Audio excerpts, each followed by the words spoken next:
istilah generasi Y, generasi Z misalnya ya. Jadi ada beberapa term-term tentang generasi.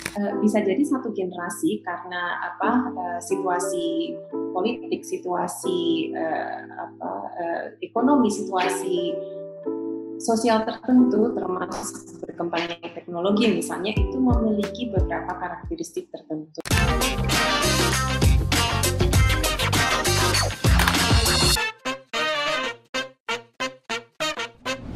Kemudian bagaimana kita menguatkan identitas kita sebagai sebuah bangsa di tengah percaturan internasional ini, global ini? Apakah kita harus menyamakan dengan,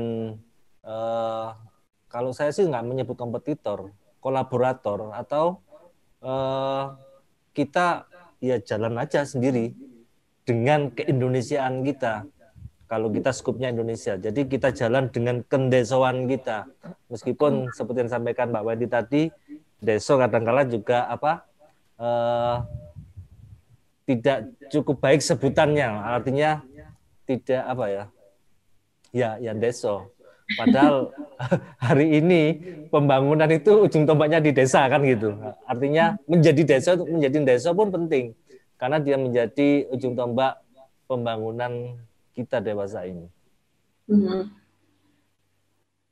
Oke, jadi bagaimana, pertanyaannya berarti kembali lagi pada bagaimana kita menguatkan identitas keindonesiaan di tengah arus ini ya, global influence. Menurut saya kembali lagi ke pemahaman kesejarahan Mas Yusuf, yang itu sendiri saya sendiri juga masih belajar ya untuk itu. Jadi seringkali kita lupa akan sejarah bangsa kita sendiri, atau sejarah itu dianggap hanya sebagai kewajiban di sekolah untuk dipelajari. Tetapi bagaimana kita memaknai kesejarahan bangsa itu kayaknya belum banyak dikuatkan. Nah, itu adalah poin penting untuk langkah awal. Tetapi tentu saja kita tidak terjebak pada sejarah itu, tapi sejarah itu untuk bisa memahami posisi kita masa kini untuk kedepannya mau seperti apa. Jadi seringkali yang dikhawatirkan adalah lunturnya nilai-nilai tradisional. Nah, sebenarnya kalau kita bisa lebih realistis, kalau saya lebih ke arah realistis ya, kalau kita lebih ke arah realistis, yang namanya kultur itu akan selalu berubah, yang namanya nilai itu akan selalu berubah. Jadi menurut saya bagaimana kita menghadapi perubahan itu, bahkan dalam konteks deso nendien karo deso saiki itu mungkin beda pemaknaannya. Beda, ya, jauh berbeda. So, itu menurut saya. Jadi bagaimana kita memahami konteks kendesoan, tapi juga tidak menjadi deso ketika kita itu di kancah yang lebih besar gitu, Mas. Memahami konteks kendesoan, tapi tidak menjadi deso. Iya. Beda gimana ini? Kita memang terjebak dengan frame atau mindset yang membuat akbar berjarak. Contohnya deso, kuto, terus kemudian padahal kuto itu juga deso yang maju gitu aja ya, deso yang rame. Ya, artinya gini, seringkali pemisahan itu berbau perendahan, pelecehan, bukan pada lokus ya, bukan pada kultur dan sebagainya, lebih pada strata sosial itu lebih rendah, lebih tinggi dan sebagainya. Dan itu sepertinya pola kolonial zaman seperti itu yang masih dipertahankan seperti ini. Itu yang butuh keberanian untuk mengubah semua itu. Saya sepakat dengan Mbak Wendy, kita nilai itu berubah, dan saya begini, mudah-mudahan ini kan ada 35 ya, mudah-mudahan ini bisa tersampaikan bahwa ketika kita hendak membuat sebuah fase atau sebuah generasi, itu butuh sebuah keberanian membuat sebuah pola yang move on, yang berbeda dari sebelumnya, sehingga ada nilai yang jelas yang membuat kita bisa melangkah pun jelas, gak ngambang gitu loh, ibaratnya seperti itu. Harus ada sebuah pola yang betul-betul move gitu ya. Karena saya melihat memang itu dibutuhkan supaya ada sebuah percepatan ya. Saya jujur saja, saya pernah bertanya sama seorang kawan, Amerika sampai sekian ini itu butuh berapa waktu? Dan itu katanya 400 tahun. Saya mikir begini, Indonesia merdeka 70 tahun. Nah, apa masih butuh 300 tahun lagi untuk maju? Nah, seperti itu. Tapi saya percaya kalau kita punya semangat bersama, ya, bersama, bukan sendiri-sendiri, tapi bersama, maka kita akan mengalami sebuah percepatan.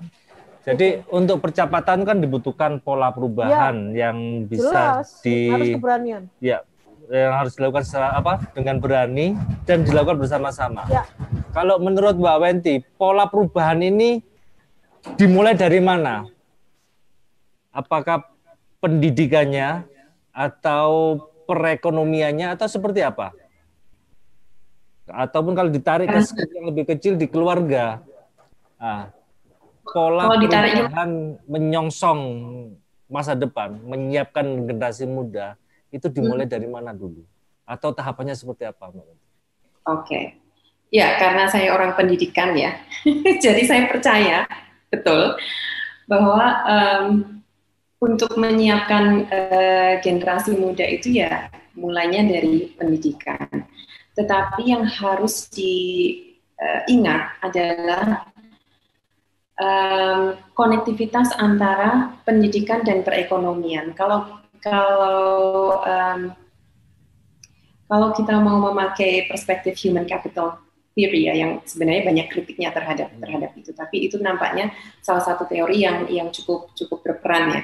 Jadi kalau human capital theory itu kan memandang bahwa negara itu sudah memberikan investasi yang sangat besar untuk biaya pendidikan dan kesehatan. Nah, ketika terjadi youth bulge atau bonus demografi, harapannya kan investasi negara itu bisa berlipat-lipat ketika penduduknya produktif. Ya. Nah, tetapi kita masih melihat bahwa untuk menjadi produktif itu salah satu poin pentingnya itu adalah pada pendidikan. Pendidikan itu menjadi dasar untuk kita menjadi produktif, termasuk bagaimana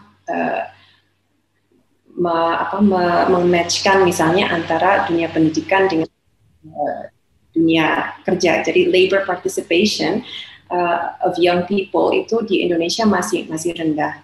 Nah, makanya kemudian muncul entrepreneurship misalnya. Tetapi yang juga harus dilihat kembali adalah just because ada diskurs bahwa generasi muda itu harus bisa menciptakan lapangan pekerjaan sendiri, bukan berarti bahwa negara kemudian lepas tangan untuk tidak turut menciptakan lapangan pekerjaan yang memang bisa tidak hanya membantu negara untuk menjadi produktif dengan bonus demografi ini, tetapi juga menyediakan sektor-sektor pekerjaan yang bermakna buat anak-anak muda. Kalau kita lihat kan generasi muda sekarang sudah mulai sebagian ya, tidak semuanya, mencari pekerjaan yang memang bermakna, which is meaningful for them. Dan saya bicara tentang urban middle class young people ya. Tentu saja itu akan berbeda dengan young people-nya Bu Ida yang di Semeru, itu mungkin beda lagi.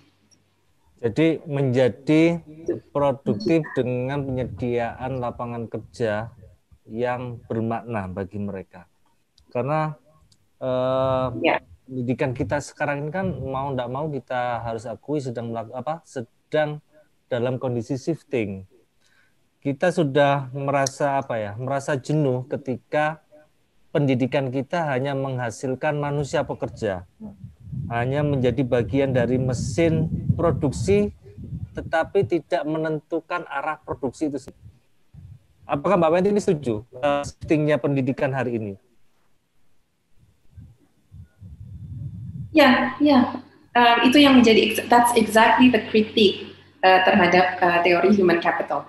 Karena melihat manusia itu atau manusia sebagai bentuk investasi ya.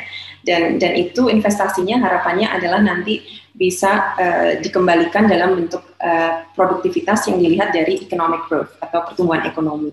Tapi kan kita manusia itu tidak hanya untuk menjadi mesin produksi untuk economic growth. Makanya saya tetap menekankan bahwa penyediaan, kalaupun ada penyediaan lapangan kerja, itu adalah yang bermakna for these young people.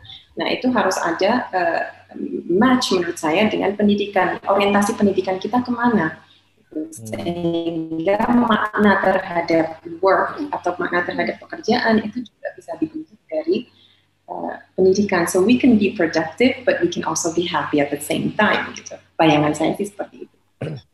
Jadi tidak ada lagi manusia-manusia produksi yang hanya dibunyikan oleh bel berangkat pagi, bel bekerja, bel makan siang, bel pulang, kemudian kembali mengulang hal serupa dengan kehilangan makna. Diharapkan dengan model pendidikan yang menempatkan manusia sebagai investasi human capital tadi yang memiliki makna. Nah, ini aplikasinya di lapangan seperti apa, Bu? Nah, itu sesuai dengan apa yang saya lakukan melalui Underbody Life Care and Counseling. Jadi hubungan antara pendidikan dan pekerjaan. Ya, saya bagaimana? Jadi begini, saya memang melihat dan menghitung selama 14 tahun seorang anak sekolah, dia mendapatkan apa, menghasilkan apa, gitu kan? Kalaupun pekerjaan apa? Ini gain secara ekonomi ya, economical gain. Ya, seperti itu. Jadi intinya begini, Mas. Melalui apa yang saya lakukan, setiap orang itu kan harus mengenali dirinya, potensinya, dengan mereka kemudian menelusuri leluhurnya, nenek moyangnya, apakah dia keturunan petani, keturunan guru, keturunan seorang penjahit, keturunan pedagang, dan sebagainya. Mereka harus mengerti itu. Sehingga pada saat mereka kemudian sekolah, begitu selesai sekolah, ibaratnya untuk menemukan siapa dirinya. Kemudian begitu selesai, kemudian dia bisa, sekolah itu, lembaga itu bisa mengarahkan kemana dari penelusurannya, dari penemuan bakat itu. Makanya di dalam sekolah saya yang akan mau saya dirikan itu kan di situ pertama kali yang saya akan cari siapa kamu. Nah, itu sehingga ke depannya tidak ada lagi mereka bingung begitu lulus nyari pekerjaan di pabrik dan sebagainya, tidak. Tetapi mereka mencari pekerjaan yang sesuai dengan dirinya melalui talent dan sebagainya, seperti itu. Itu yang saya harapkan demikian. Dan memang pada proses begini, saya sebenarnya sebelum sekolah itu yayasannya kebetulan kan bentar lagi tinggal tanda tangan saja. Saya sudah melakukan itu. Jadi si anak itu saya bawa, mereka menemukan passionnya, terus kemudian saya tidak lagi mengarahkan sesuai dengan konsep pendidikan yang seperti yang lama, harus IPA, harus tidak. Tapi mereka benar dari konsepnya sekarang begini. Kalau dulu kan ada sekolah-sekolah yang istimewa, sekolah-sekolah menurut dulu kembali lagi kelas atas. Sekarang tidak lagi. Hanya bisa diakses oleh elit. Betul. Jadi artinya saya mau gini, ada keponakan saya laki, dia masuk di kuliner, so what? Nggak apa-apa.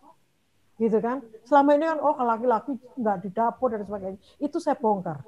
Jadi semua orang harus melakukan sesuai dengan dirinya. Dan saya ketemukan ponakan saya ketika dia masuk di kuliner, dia sangat passion dan dia bisa maksimal. Itu kan keren gitu loh buat saya. Jadi kalau mau jadi petani, jadilah petani yang baik. Jadi pedagang, jadilah pedagang yang baik. Guru jadi pedagang, seperti itu. Itu yang saya bawa setiap orang-orang yang nanti masuk di dalam sekolah saya demikian. Ya, kita kan sebagai orang tua maunya itu nilai yang kita transmisikan itu diadopsi secara penuh oleh anak kita atau generasi. Jadi tidak rejecting tapi menegosiasikan sesuai dengan konteks generasi muda itu hidup, begitu.